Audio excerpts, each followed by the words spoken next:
당신도 혹시 그런 날이 있었나요? 오랜 세월 정성을 다했는데 돌아오는 건 차가운 눈빛이었던 날. 내가 잘못한 것도 없는데 어느 날 갑자기 주변이 조용해지고 나 혼자 방 한쪽에 남겨진 것 같던 날.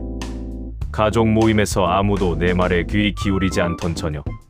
오래 다니던 모임에서 내 자리가 슬그머니 사라진 것을 알아챈 순간. 혹은 세상이 바뀌었는데 나만 멈춰 있는 것 같던 어느 아침.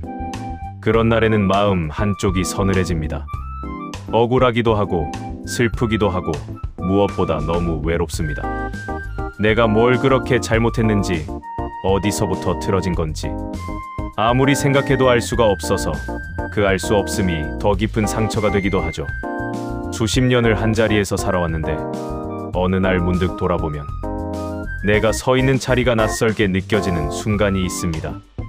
분명히 내가 선택한 삶인데, 내가 만들어온 관계인데, 그 한가운데에서 나는 어디 있지? 하고 스스로에게 묻게 되는 날들. 그 질문이 쉽게 대답되지 않을 때 우리는 조용히 그리고 깊이 외로워집니다. 오늘 제가 소개할 사람은 그런 상처를 누구보다 크게 받았지만 결국 그 상처를 철학으로 녹여 인류 역사상 가장 아름다운 자유론을 쓴 사람입니다. 바리흐 스피노자. 1632년 암스테르담에서 태어나 1677년 44세의 짧은 생을 마감한 철학자. 그는 24살에 자신이 속했던 유대 공동체로부터 역사상 가장 가혹한 파문 선고를 받습니다. 그를 저주하노라. 낮에도 저주하고 밤에도 저주하노라. 눕고 일어날 때도 나가고 들어올 때도 저주하노라. 이 말은 1656년 7월 27일 암스테르담 유대 회당이 24살의 청년 스피노자에게 공식적으로 낭독한 파문 선언문의 일부입니다. 히브리어로 헤렘이라 불리는 이 파문은 당시 유대 공동체가 내릴 수 있는 가장 극단적인 사회적 처벌이었습니다. 그런데 놀라운 일이 일어납니다. 스피노자는 항복하지 않았습니다. 사과하지 않았습니다. 무릎 꿇지 않았습니다. 그는 오히려 렌즈를 갈았습니다. 버림받은 자리에서 그는 자신의 가장 깊은 생각을 갈고 닦기 시작했습니다. 세상이 등을 돌렸을 때 그는 세상에서 가장 위대한 철학을 향해 몸을 돌렸습니다. 오늘 그 이야기를 함께 시작해 보겠습니다. 1장. 그는 어떤 사람이었나? 렌즈 깎는 철학자. 스피노자의 아버지 미카엘은 포르투갈계 유대인 상인으로 암스테르담에서 꽤 성공한 무역상이었습니다. 당시 네덜란드 암스테르담은 유럽에서 가장 자유로운 도시였습니다. 15세기 말 스페인과 포르투갈에서 종교 박해를 피해 도망친 유대인들이 모여 살며 학문과 상업을 함께 꽃피우던 곳이었죠. 가톨릭 국가들이 이단 신문으로 피를 흘리던 그 시대에 암스테르담만큼은 서로 다른 생각들이 비교적 공존할 수 있었습니다. 사람들은 이 도시를 황금기 네덜란드라고 불렀습니다. 세계 최초의 증권거래소가 생기고 렘브란트가 그림을 그리고 현미경과 망원경이 새로운 세계를 열던 바로 그 시절, 그 도시. 어린 스피노자는 총명했습니다. 유대 학교에서 성경과 탈무드를 공부했고 히브리어, 스페인어, 포르투갈어, 라틴어를 유창하게 익혔습니다. 선생님들은 모두 그를 촉망받는 학자의 제목으로 여겼습니다. 어쩌면 위대한 랍비가 될 것이라고 기대하는 사람도 있었겠지요. 그의 앞날은 공동체 안에서 분명하고 따뜻하게 펼쳐져 있는 것처럼 보였습니다. 그런데 이상한 일이 생겼습니다. 그가 라틴어를 배우면서 비로소 유대 공동체 바깥의 세계와 만나기 시작한 것입니다. 데카르트의 철학, 갈릴레이의 천문학, 베이컨의 과학적 방법론. 이 새로운 사상들이 청년 스피노자의 눈앞에 펼쳐졌습니다. 그리고 그 순간부터 스피노자의 머릿속은 조용히 그러나 근본적으로 바뀌기 시작합니다. 성경에 쓰인 모든 것이 문자 그대로의 진실일까? 신은 정말 인격을 가진 존재일까? 영혼은 육체와 분리되어 존재하는가? 기적이란 실제로 자연 법칙을 거스르는 사건인가? 아니면 인간이 아직 이해하지 못한 자연 현상인가? 이런 질문들은 당시 유대 공동체에서는 입 밖에 내서는 안 되는 것들이었습니다. 공동체의 권위에 도전하는 위험한 생각들이었죠. 하지만 스피노자는 멈추지 않았습니다. 왜냐하면 그것이 그의 본성이었으니까요. 진실한 질문이 마음속에서 떠오를 때 그것을 억누르고 모른 척하는 것. 그것은 스피노자라는 사람이 할 수 없는 일이었습니다.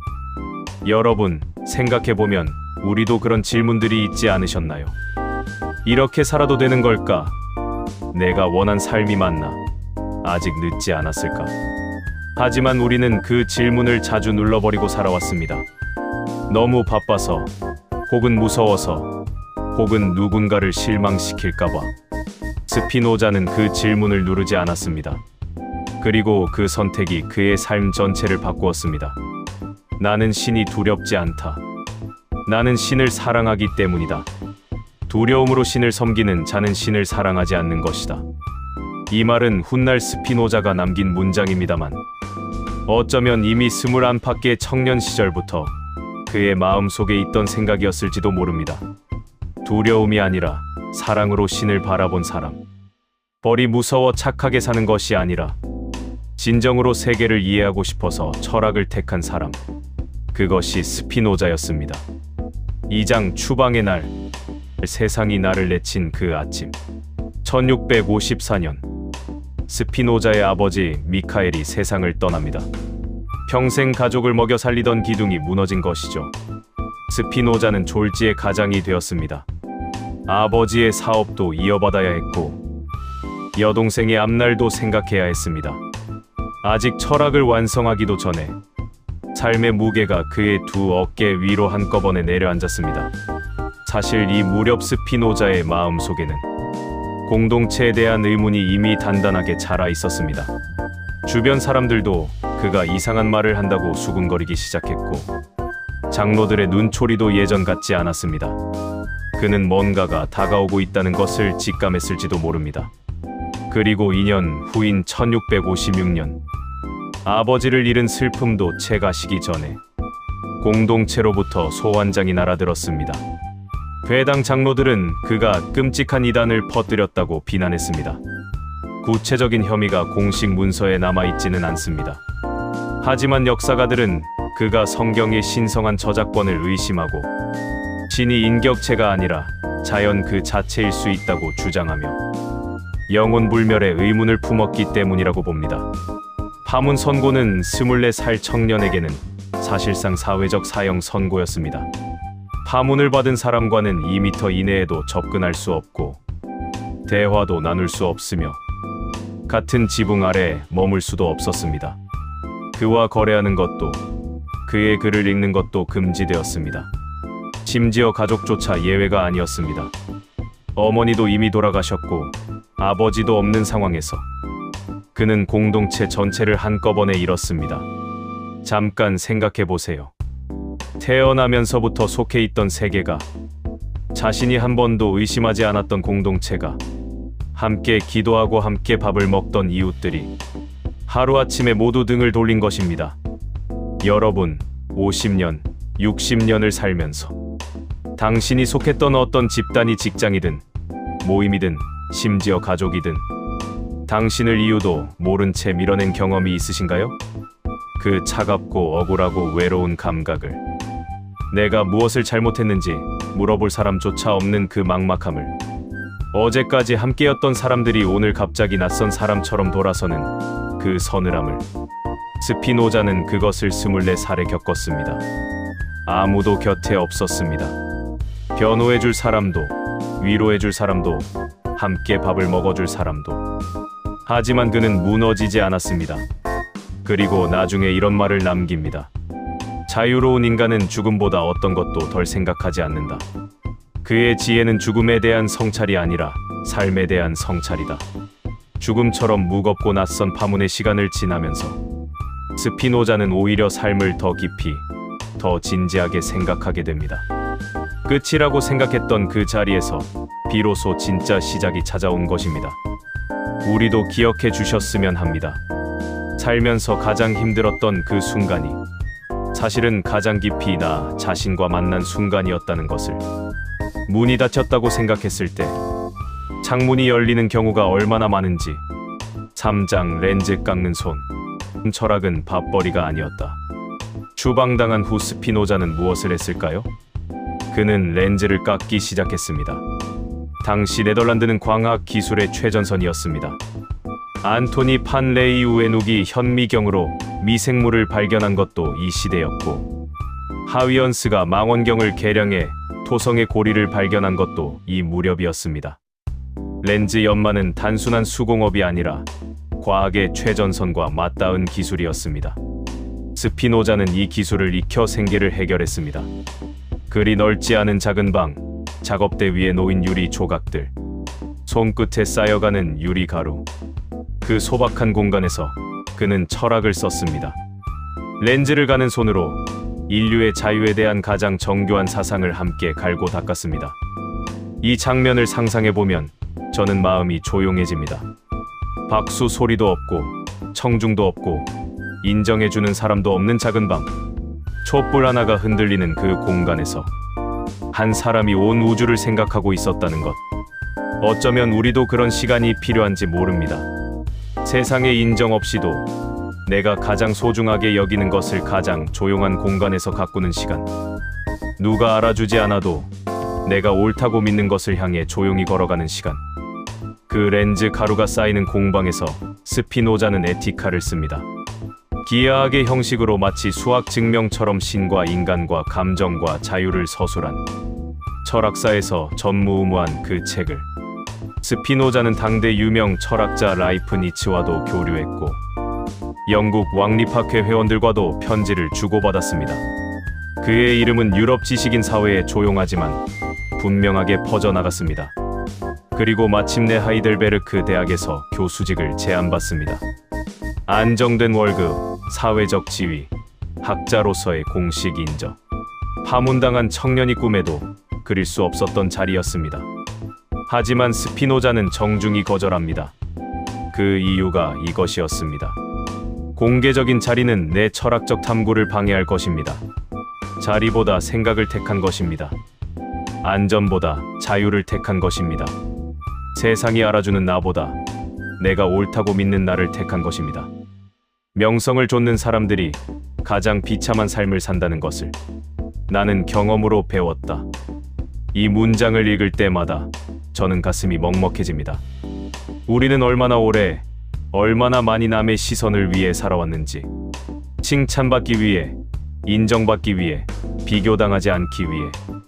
그런데 정작 그 인정이라는 것이 우리를 얼마나 자유롭게 해주었는지 스피노자는 말합니다. 진짜 자유는 인정받음으로 오지 않는다고. 진짜 자유는 자신이 무엇을 원하는지 알고 그것을 향해 조용히 걸어가는 데서 온다고. 그리고 덧붙입니다. 그 길이 좁고 외롭더라도 그것이 당신의 길이라면 두려워하지 말라고. 사장 스피노자가 우리에게 건네는 첫 번째 위로. 오늘 일부를 마무리하면서 스피노자의 이야기가 왜 지금 우리에게 필요한지 이야기하고 싶습니다. 우리 세대는 정말 많은 것을 묵묵히 버텨왔습니다. 자녀를 키우며 자신을 뒤로 밀었고 집안일과 바깥일을 동시에 해내며 괜찮다고 말해왔습니다. 누군가의 엄마로, 아내로, 며느리로 살아오면서 정작 나는 무엇을 원하는가라는 질문을 스스로에게 던진 적이 얼마나 되실까요? 그리고 어느 순간 돌아보니 내가 원하던 것, 내가 생각했던 것, 내가 진짜 하고 싶었던 것이 조금씩 흐릿해져 있었습니다. 마치 오래된 거울처럼. 닦지 않으면 어느새 뿌옇게 흐려지는 것처럼. 그런데 오늘 스피노자의 이야기를 들으면서 혹시 이런 생각이 드시지는 않았나요? 나도 한 번쯤은 내 생각대로 살고 싶었는데, 나도 누군가의 눈치 말고 내 마음이 이끄는 대로 가보고 싶었는데, 그 마음 사실 틀리지 않았습니다. 그 마음 사실 부끄럽지 않습니다. 그 마음이야말로 스피노자가 말하는 진짜 자유의 씨앗입니다. 스피노자가 파문을 당하던 그 순간 그에게 두 가지 길이 있었습니다. 하나는 무릎을 꿇는 것, 사과하고 철회하고 내가 틀렸다고 고개를 숙이고 공동체 안으로 다시 받아들여지는 것. 다른 하나는 자신으로 남는 것. 아무도 알아주지 않아도, 아무도 곁에 없어도 내가 옳다고 믿는 것을 붙잡고 서는 것. 그는 두 번째 길을 택했습니다. 그리고 그 길이 얼마나 외롭고 가난하고 차가운 길인지 알면서도 그는 한 걸음씩 걸어갔습니다. 우리에게도 그런 순간이 있지 않았나요? 내 생각을 꺾고 고개를 숙이면 그 자리에 남을 수 있었던 순간. 하지만 그렇게 남은 자리가 과연 내 자리였을까요? 그렇게 지켜낸 관계가 과연 진짜 나를 위한 관계였을까요? 스피노자는 말합니다. 당신이 걷는 길이 좁고 외롭더라도 그것이 당신 자신의 길이라면 그 길은 결코 잘못된 길이 아니라고. 세상이 당신을 버린 것이 아닙니다. 세상이 잠시 방향을 잃은 것입니다. 그리고 당신은 여전히 당신입니다. 50이 넘어 60이 넘어 삶의 어느 구비에서 이제 내 시간은 다 간 것 아닐까 하는 생각이 드는 날이 있다면 스피노자를 떠올려 주세요. 그는 파문당한 24살부터 44세 눈을 감을 때까지 단 하루도 자신을 포기하지 않았습니다. 렌즈 가루를 마시며 천천히 폐가 망가져가는 동안에도 그는 썼습니다. 생각했습니다. 사랑했습니다. 그리고 그 짧고 고독했던 생애에서 나온 생각들이 지금으로부터 350년이 지난 오늘 우리에게 여전히 살아 있습니다. 당신의 지금 이 시간도 그렇습니다. 늦지 않았습니다. 오히려 지금이 진짜 나를 만날 수 있는 가장 좋은 때일지도 모릅니다. 삶에서 가장 중요한 것은 길이가 아닙니다. 얼마나 자신답게 살았느냐, 그것입니다. 그리고 그 시작은 바로 지금 이 순간부터도 가능합니다. 지금 이 순간, 당신 안에도 스피노자가 있습니다. 누군가에게 인정받으려 애쓰다 지쳐버린 날. 이게 맞는 건지 모르면서도 묵묵히 하루를 살아낸 날. 그 모든 날들이 사실은 당신만의 철학을 쌓아온 시간이었습니다. 스피노자는 생전에 단 2권의 책만 자신의 이름으로 출판했습니다. 나머지 작품들은 그가 죽은 뒤에야 세상에 나왔습니다. 그는 명성을 보지 못했습니다.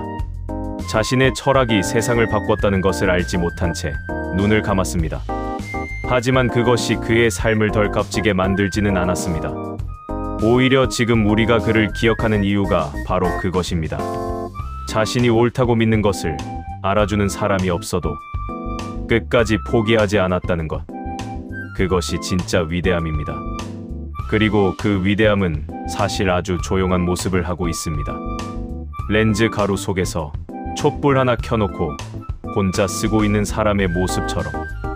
어쩌면 당신의 위대함도 지금 이 순간 아주 조용하게 당신의 삶 어딘가에서 자라고 있는지도 모릅니다.